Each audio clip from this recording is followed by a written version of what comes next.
السلام علیکم ورحمۃ اللہ وبرکاتہ نحمدہ ونصلی علی رسولہ الکریم اما بعد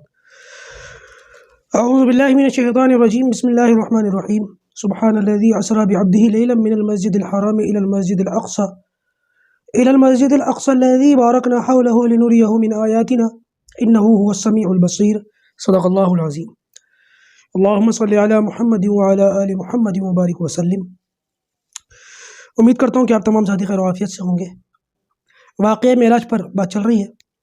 اور گزشتہ نشست میں بات یہاں تک پہنچی تھی کہ آپ صلی اللہ علیہ وسلم کو عرش تک اللہ تبارک و تعالیٰ کے حکم سے فضل سے سفر کروایا گیا اور وہاں پر اللہ تعالیٰ کی طرف سے 3 تحفے عنایت فرمائے گئے۔ نمبر 1 نماز جن کی تعداد 50 تھی، نمبر 2 سورہ بقرہ کی آخر کی 2 آیتیں، اور نمبر 2 شرک کے علاوہ ہر گناہ سے معافی۔ شریف الاقلام سے عرش تک کا جو سفر نبی کریم صلی اللہ علیہ وسلم کا ہوا ہے وہ رفرف کے ذریعے سے ہوا ہے۔ رفرف ایک ہرے رنگ کی سواری تھی، اس پر آپ صلی اللہ علیہ وسلم تشریف فرما ہوئے، پھر وہ آپ کو عرش تک لے کر کے گیا ہے۔ اچھا، 50 نمازیں لینے کے بعد وہاں جو گفتگو ہوتی ہے، جو ملتی ہے، جس کا تذکرہ ملتا ہے قرآن و حدیث کے مطالعے سے، وہ یہ کہ وہاں بیٹھ کر نبی کریم صلی اللہ علیہ وسلم نے اللہ تبارک و تعالیٰ کے سامنے جو بات کہی ہے وہ ہے التحیات للہ والصلوات والطیبات۔ تو اس پر اللہ تبارک و تعالیٰ کی طرف سے جو جواب آیا ہے وہ ہے السلام علیک ایھا النبی ورحمۃ اللہ وبرکاتہ۔ 3 باتیں نبی کریم صلی اللہ علیہ وسلم نے اللہ تبارک و تعالیٰ کی بارگاہ میں عرض کی ہیں، بدلے میں 3 تحفے اللہ تعالیٰ کی طرف سے دیے گئے ہیں۔ التحیات للہ، یا اللہ میری زبانی عبادت آپ کے لیے ہے، والصلوات، اور یا اللہ میری بدنی عبادت آپ کے لیے ہے، والطیبات، اور یا اللہ میری مالی عبادت آپ کے لیے ہے۔ عبادتوں کے 3 درجے ہو گئے، زبانی عبادت، جسمانی عبادت اور مالی عبادت۔ اس کے بدلے میں اللہ تبارک و تعالیٰ نے فرمایا السلام علیک ایھا النبی، اے پیغمبر، اگر آپ کی زبانی عبادت میرے لیے ہے تو میرا زبانی سلام آپ کے لیے ہے، ورحمۃ اللہ، اور اگر آپ کی جسمانی عبادت میرے لیے ہے تو اس عبادت میں رحمت اللہ تعالیٰ کی وہ میری طرف سے آپ کے لیے ہے، وبرکاتہ، اور آپ کی جو مالی عبادت ہے وہ میرے لیے ہے تو اس مال میں آپ کے لیے برکت میری طرف سے آپ کے لیے ہے۔ تو یہ 3 تحفے اللہ تبارک و تعالیٰ کی طرف سے علیحدہ ملے ہیں۔ اس کے بعد آپ صلی اللہ علیہ وسلم 50 نمازیں لے کر کے چل پڑے ہیں،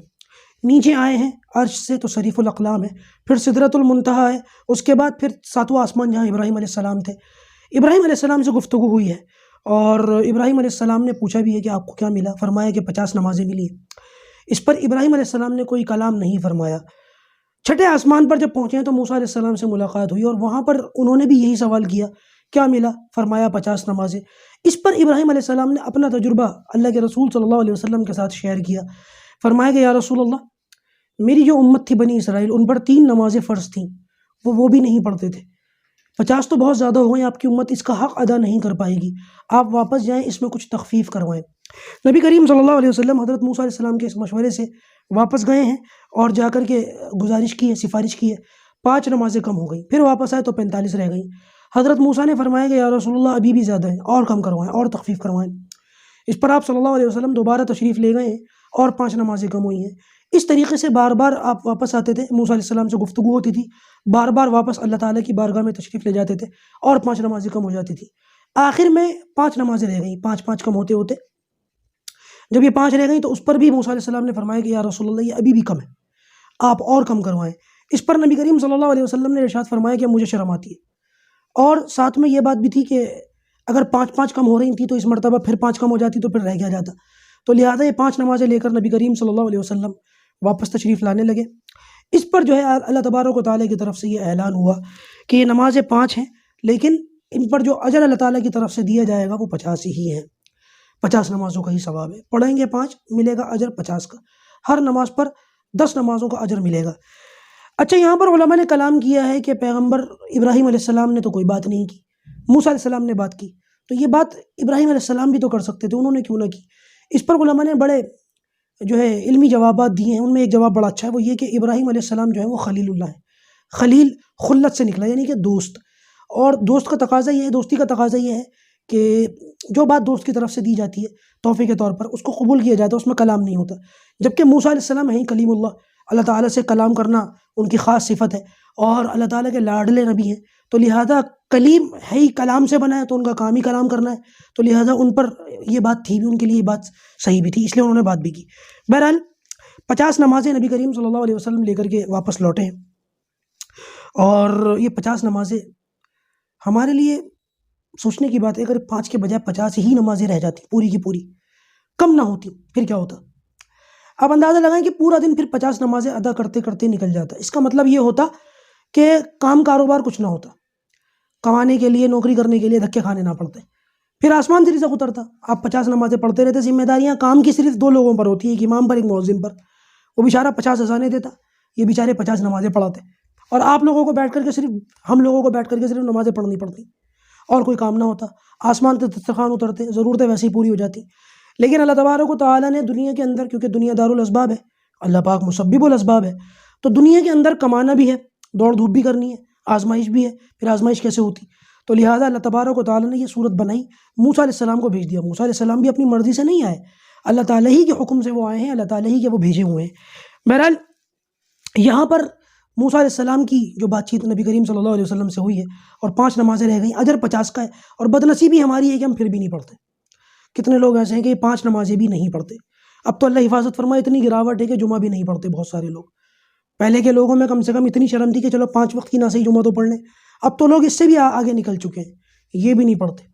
وہ مثال مشہور تھی نا، 8 کی کھاٹ کی 360 کی، لیکن لوگوں نے جو ہے اس کو بھی چھوڑ دیا، 8 کھاٹ 360 کو بھی چھوڑ دیا۔ اور دیکھیں قیامت کے اندر سب سے پہلے جو ہے نا وہ نماز کا حساب ہوگا، سب سے پہلے نماز کے بارے میں سوال ہوگا، اور یہاں پر بڑا معاملہ خراب ہے۔ شیخ الحدیث حضرت مولانا زکریا کاندلوی رحمۃ اللہ علیہ، انہوں نے کتاب لکھی ہے فضائل اعمال، اس کے اندر حضرت نے ایک بات لکھی ہے کہ اگر کوئی شخص ایک نماز کو صرف قضا پڑھے، چھوڑے نہیں، چھوڑنا تو پھر اور بڑی بات ہو گئی، نماز کو پڑھا لیکن اپنے وقت پر نہیں پڑھا، دیر کر کے پڑھا، لہٰذا اس شخص کو نماز دیر سے پڑھنے کی وجہ سے 2,88,00,000 سال جہنم میں جلنا پڑے گا۔ 2,88,00,000 ایک نماز کو قضا کرنے میں، چھوڑنے کا لگا لیں کیا ہوگا؟ اور ایک نماز کو چھوڑنے کا کہہ رہا ہوں میں، کئی نمازیں چھوڑ دیں، ہزاروں چھوڑ دیں، سینکڑوں چھوڑ دیں، لاکھ چھوڑ دیں، آپ سوچ لیں ایک دن میں 5 ہوتی ہیں، اور 50 سال کی عمر میں اگر نمازیں پڑھی ہی نہ تو پھر اندازہ لگا لیجیے، ہر آدمی اپنی عمر کا اندازہ خود لگا لے اس نے کتنی نمازیں چھوڑی ہیں اور کتنا اس کو عذاب بھگتنا پڑے گا۔ لہٰذا ضروری ہے کہ آپ ہی اپنی نمازوں کا حساب لگائیں اور اپنی چھوٹی ہوئی نمازوں کو پڑھنا شروع کریں۔ بہرحال نبی کریم صلی اللہ علیہ وسلم جو ہے وہ واپس آسمانوں سے بیت المقدس پر تشریف لائے، بعض روایتوں کے مطابق جو ہے براق وہیں پر تھا، آپ براق پر سوار ہوئے، واپس مکہ پہنچے، وقت رک گیا تھا۔ بعض روایتوں کے مطالعے سے پتہ چلتا ہے کنڈی، جو دروازے کی کنڈی ہوتی ہے، وہ اسی طریقے سے حرکت کر رہی تھی، اور بستر اسی طریقے سے گرم تھا، جیسے کوئی شخص رات کے وقت میں اٹھے پانی پینے کے لیے اور پھر واپس آیا تو بستر کی گرمی کیسی ہوتی ہے، بستر اسی طریقے سے گرم تھا۔ اس قسم کی باتیں بعض کتابوں کے اندر علماء نے بہرحال لکھی ہیں۔ صبح نبی کریم صلی اللہ علیہ وسلم نے جب قریش مکہ کے سامنے اس واقعے کو بیان کیا ہے اور اس کو بتایا ہے، سمجھایا ہے، تو اس موقع پر جو ہے وہ لوگوں نے جو ہے وہ مذاق اڑانا شروع کر دیا اور بڑی بد تہذیبی کی بات کی۔ ان کی بد نصیبی تھی کہ کہنے لگے لو بھائی، پہلے تو یہ زمین کی باتیں بتاتے تھے، اب انہوں نے آسمانوں کی اور عرش کی اور جنت کی اور جہنم کی باتیں بتانی شروع کر دی۔ اس قسم کی باتیں ان لوگوں نے کر دی۔ بہرحال اس پر جو ہے اللہ حفاظت فرمائے، ان لوگوں نے بطور آزمائش نبی کریم صلی اللہ علیہ وسلم سے ایک بات رکھ دی کہ کوئی ثبوت ایسا دیں کہ ہم سمجھیں کہ آپ، ایک تو ان لوگوں نے سوالات کیے، بیت المقدس کی بات اللہ کے رسول نے کی تھی کہ بیت المقدس تک سفر ہوا ہے، اس کے بعد آسمانوں کا سفر ہوا ہے، تو ان لوگوں نے بیت المقدس کے بارے میں پوچھنا شروع کر دیا، اس کے روشن دان کتنے ہیں، کھڑکیاں کتنی ہیں، دروازے کیسے ہیں، گنبد کیسا ہے، اس زمانے کے اعتبار سے جو بیت المقدس کی تعمیر تھی۔ اچھا یہ بات یاد رکھیں کہ نبی کریم صلی اللہ علیہ وسلم بیت المقدس گئے تو ہیں، لیکن رات کا اندھیرا تھا، سفر بھی لمبا تھا، وقت بھی کم تھا، تو لہٰذا جب سفر لمبا ہو، وقت کم ہو، تو انسان جہاں پر جاتا ہے نا اس چیز کی، وہاں پر اللہ کے رسول کھڑکی دروازے تو دیکھنے گئے نہیں تھے نا،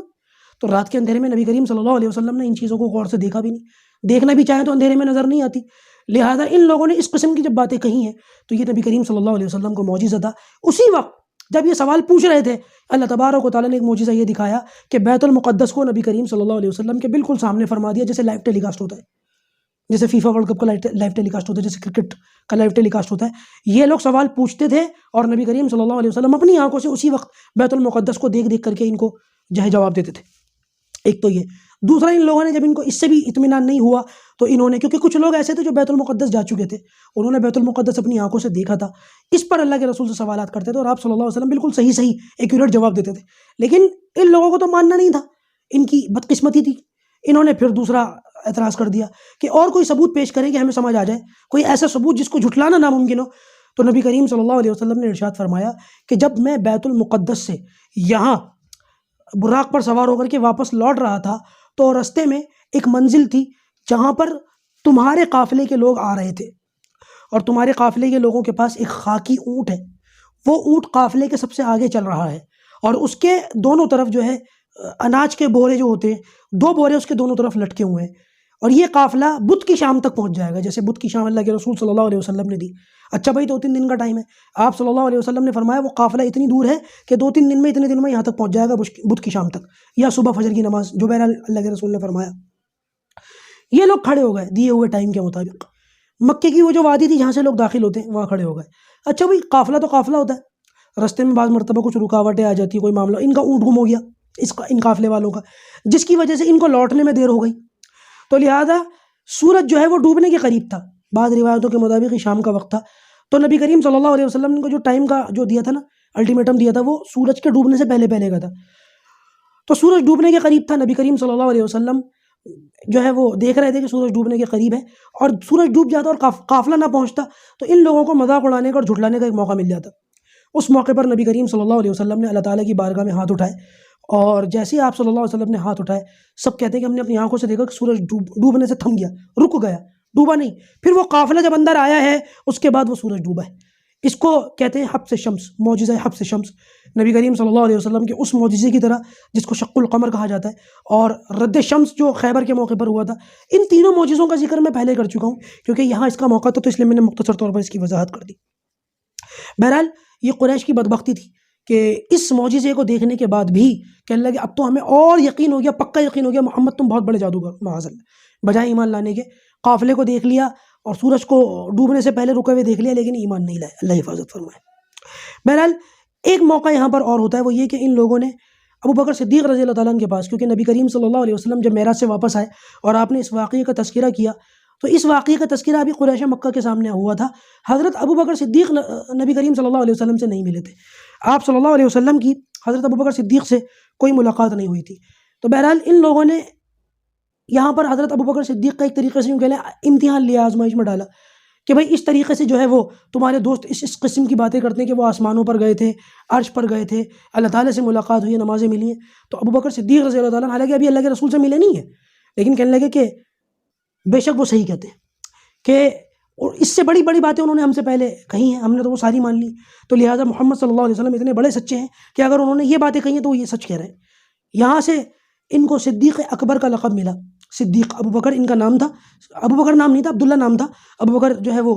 ان کو کہتے تھے، نبی کریم صلی اللہ علیہ وسلم نے ان کو کہا تھا ابو بکر، کنیت تین کی، ابو بکر پہل کرنے والا، صدیق یہ ان کا لقب بن گیا تھا، تو یہاں سے ان کے جو ہے نام کے ساتھ صدیق کا لقب لگا کہ آپ صلی اللہ علیہ وسلم کی سفر معراج کی انہوں نے تصدیق کی تھی، بغیر ملاقات کیے، بغیر کچھ پوچھے، بغیر کچھ سوال کیے۔ بہرحال یہ واقعہ معراج کی کچھ تفصیل تھی۔ اب انشاءاللہ عز و جل اس کے بعد کے جو معاملات ہیں نا وہ ہجرت کی طرف بن جاتے ہیں، کیونکہ ہجرت ہوئی تھی پھر مدینہ کی جانب، اس کے بعد فوراً نہیں ہوئی، کچھ اس کے آثار بنے، کچھ معاملات بنے، انشاءاللہ وہ آثار اور جو معاملات تھے میں پہلے ان کا تذکرہ کروں گا، اور مدینہ کے اندر زمینی سطح پر جس طریقے کے حالات بنے مسلمانوں کے اور نبی کریم صلی اللہ علیہ وسلم کے وہاں پہنچنے سے پہلے، انشاءاللہ مختصر طور پر اس کا تذکرہ کروں گا، اور پھر باقاعدہ ہجرت کا جو ہے وہ ہم سبق پڑھیں گے۔ ہجرت ایک بہت بڑی چیز ہے، آج ہمارے مسلمانوں کے کیلنڈر کا آغاز ہجرت سے ہوتا ہے، اور ہجرت ہی سے اس کا شمار کیا جاتا ہے، ہجرت ہی سے اس کا حساب لگایا جاتا ہے۔ پروردگار جو باتیں کہی جا رہی ہیں، سنی جا رہی ہیں، ہمیں ان باتوں پر عمل کرنے کی توفیق عطا فرمائے۔ وآخر دعوانا الحمدللہ رب العالمین۔